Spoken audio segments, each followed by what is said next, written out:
بسم اللہ الرحمن الرحیم۔ السلام علیکہ یا صاحب العصر والزمان۔ خاندان رسالت کی بہو بیٹیاں گھروں سے نکل کر اجتماعی طور سے اپنے وارثوں کی لاش پر جا کر نوحہ پڑھنے لگیں۔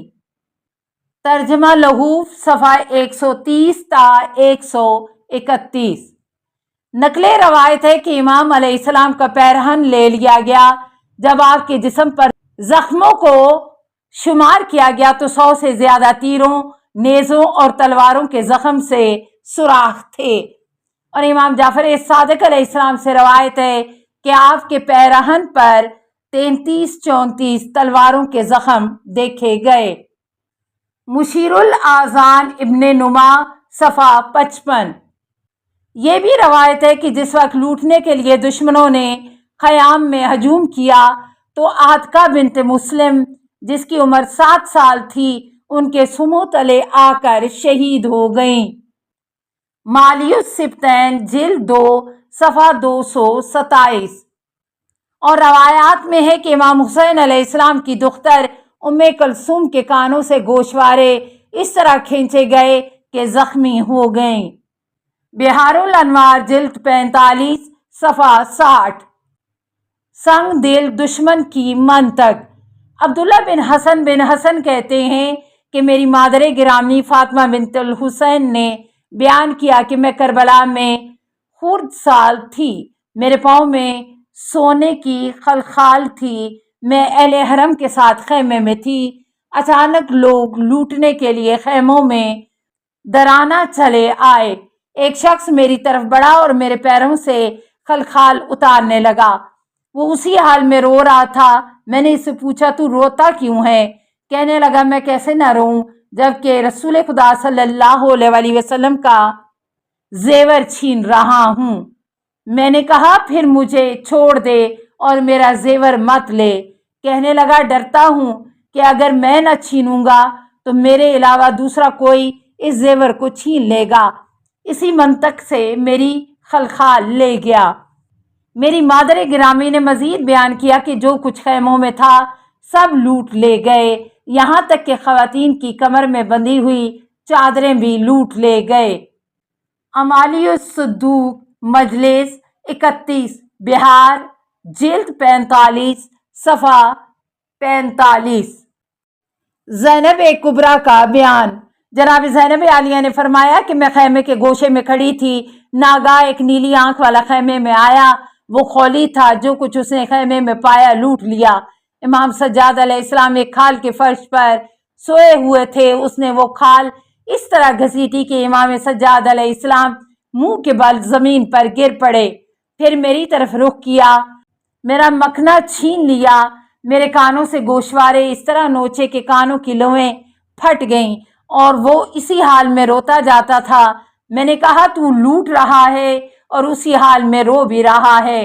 کہنے لگا تم اہل بیت پر مصیبتوں کو دیکھ کر رو رہا ہوں۔ میں نے کہا خدا تیرے ہاتھ پاؤں قطع کرے، آخرت سے قبل دنیا میں جلائے۔ جس وقت مختار کی حکومت ہوئی تو ان کے حکم سے خولی کو گرفتار کر کے حاضر کیا گیا۔ مختار نے اس سے پوچھا کہ تو نے کربلا میں کیا کیا ستم کیے؟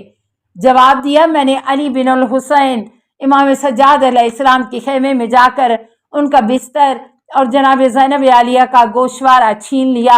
مختار نے روتے ہوئے کہا اس وقت جناب زینب عالیہ نے کیا کہا؟